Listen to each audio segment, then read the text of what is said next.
If you could do anything you wanted today, what would that be?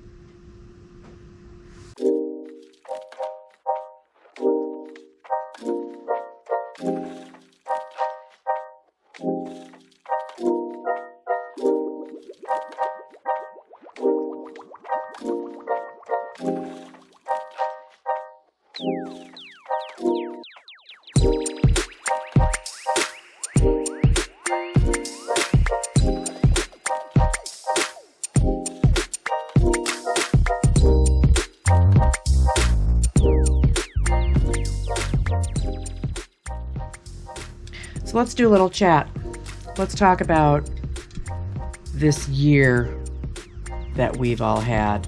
And, I mean, it's been a hell of a year, right? It's been crazy, unpredicted, and we've all endured more things than we'd probably like to, and some more than others. This virus has driven us all home, driven us all to be inclusive of our housemates and or all by ourselves. Some have had deaths. Too many have had deaths. Or dear friends that you know that have been in the hospital for weeks and weeks on end on ventilators, and you don't find out till later. And some of us have been lucky to be safe and not have caught anything.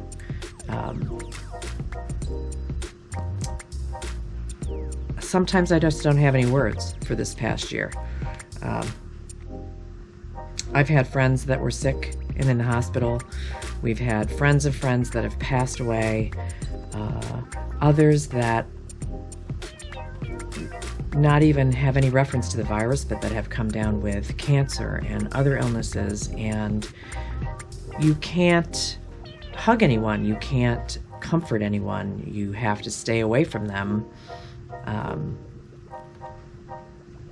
I think it's made us all think more, and I know mental health is high on everybody's priority list, and that I think people are in need of mental health of all kinds. I don't know if everybody knows, but at the beginning of this mess, and unbeknownst to COVID, my dad passed away. That sort of set the tone for me for the whole year. And it's hard to come to grips with. And we've had over 500,000 deaths in the country, so how are you dealing with that? What are you doing to keep yourself sane? It's really made me wonder how much we all mean to each other. You have to think about how much people mean to you and how much your social engagements have meant to you over the past year, or before the past year, I should say, as we all sit home and ponder our friends and family. Some people have pivoted to do other things during this crisis. Some people have gone home to work from home. Some can't work from home. Everybody in the service industry is stuck. You can't wait on tables if your restaurant's not open.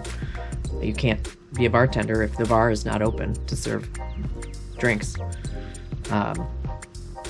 I had a big dream last year and was on the very edge of making it all happen after 20 years of trying to figure it out and when and what was a good time, and all of a sudden, we're in this mess.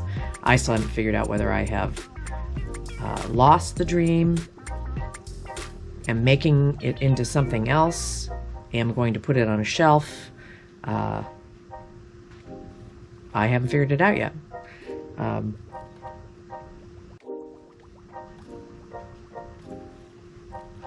We're starting to see some light at the end of everybody's tunnel. And I hate to use the word normal because I don't think anything moving forward should be normal the way that it was before the pandemic hit. It's really opened up some insight as to how things work and don't work in the country and for people personally. How did you feel in the very beginning of this mess, when this first was announced and first was happening? How did you feel about it? and maybe towards the middle, I know us around here, we were feeling a little like, oh my God, this is never going to end. And now that we're seeing a little bit of light, now what do we think? Now what do we want to do moving forward?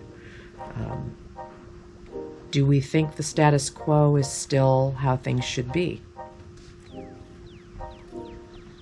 I don't think so. I think the status quo, I think we were all so busy and so blinded, running around trying to fit everything into a day, that we didn't realize status quo wasn't what normal should be. All these things we've had to think about over the past year, right? So I'm curious, and it was a prompt I saw from a journaling, and I'll have to give credit for all this thinking and mind work and reflection to Effie Wild. If you ever look her up, she's the Wilderhood and Journal 52. I don't know her personally, but I do love her insights into things. If you could do anything today and anything moving forward, what would it be? If money were no object, criticism were not a thing, self-perfectionism was not a thing, what would you do moving forward? What would that thing be that you would want for the future? Give it a think and let me know what you think. Write me a comment or send me a message. I know a lot of people know how to get a hold of me on Facebook and Instagram, but what would that one thing do? I'm having a hard time putting my finger on it, to be really honest with you. Kind of a swirl of emotion from this past year. So give me some ideas and tell me what you think personally. And we'll chat again.